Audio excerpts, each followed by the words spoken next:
Welcome back to BreslovCampus. Regarding seeing how other people suffer and go through hard times, the Code of Jewish Law, the Shulchan Aruch, talks about a law of hezek re'iyah, damage through seeing.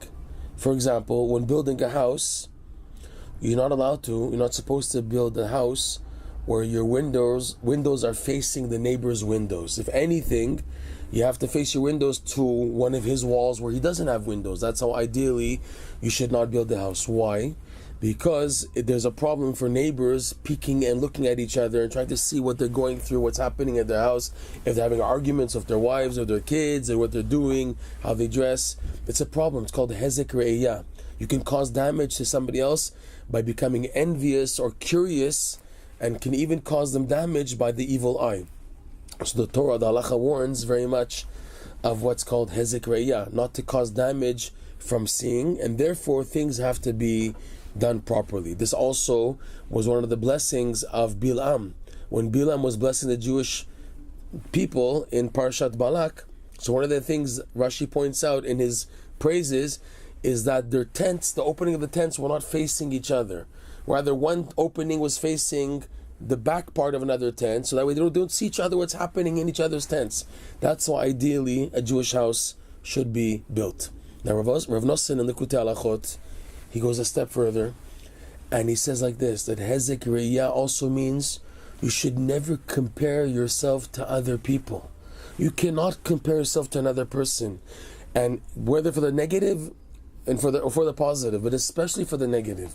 When you see other people suffering, and you see people suffering who are possibly even better than you, and you begin to say, if that's what happens to them, then what's waiting for me, and what's going to be with me? And if this is what life is about, that good people suffer and die and leave the world, and there's such pain in this, so why work hard to try to survive and serve Hashem and be a good person if anyways it doesn't make a difference? Here Reb Noson warns, you have no idea, number one, who the second person is, and number two, you don't have the whole picture. You see things from your point of view, your angle. You have no idea what they're going through and why they're going through what they're going through. The person who goes through what they go through, Hashem sends that person the ability to endure and to handle it. It's a rule always in the Torah that Hashem never sends a person a burden which is above their personal level. You may see someone going through something unbelievable and you say, I could never handle that. But that person is able to take it positively in an amazing way that you can't even picture and figure it out. Because like Reb Noson says, don't compare. You are unique. You're special. You can never judge and start comparing yourself to other people. Even though people dress similar, everyone wears hats and jackets and shirts and t-shirts, and we eat, and we all have a common relationship in behavior and conduct. Still, no two people are alike. You have no idea who or what the second person is and what they're going through, and therefore cannot make any conclusions based on what you see.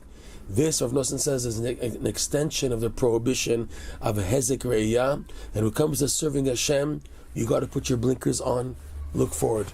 You know what to do, you know what has to be done, go forward. You see people on the side falling in this and this and that, don't look if it's going to just bring you down, if it's going to implant doubts and confusions in your personal development. So don't look and don't compare, saying, if they and this, they went through that, so then what chance do I have if they were better than me? Don't say that, he says, Reb Noson.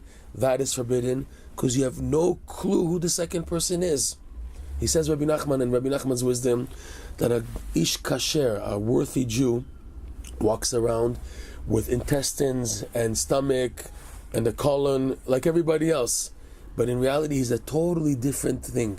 He's like in Yiddish, another zach. He's another item totally, another concept totally. Meaning what? There's nothing to compare. If now, by looking at other people, what they're going through, and it brings you doubts and feeling down, so know that that is not the real truth. It's from the Yetzer Hara. So what to do? You share in other people's suffering and in their mourning, fine, but you have no room to say if this what happens to them, then this is what's going to come to me also. There's no room for that at all. Rather, a person has to put on their blinkers, look forward, because Hashem is really good to everybody. He's good for everyone and everything. And if you see what seems to be suffering, so the problem is with your lenses. That's where the problem is.